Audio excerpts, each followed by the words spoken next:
when NFT is being sold, it is generally being sold at marketplace of the websites or in auction houses.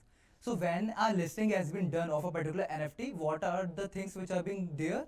Firstly, thumbnail of the underlying asset is usually present over the listing.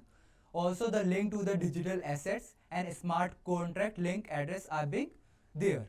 Now, though the act of hosting links which direct to the infringing copies, along with this act of hosting thumbnail on the list page will be communication to the public.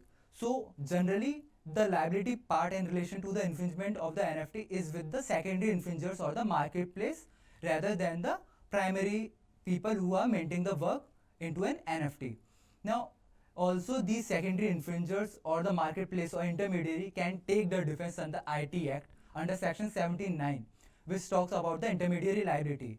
It states that notwithstanding anything contained in any law for the time being enforced, but subject to the provision of subsection 2 and 3, an intermediary shall not be liable for any third-party information, data or communication link made available or hosted by him.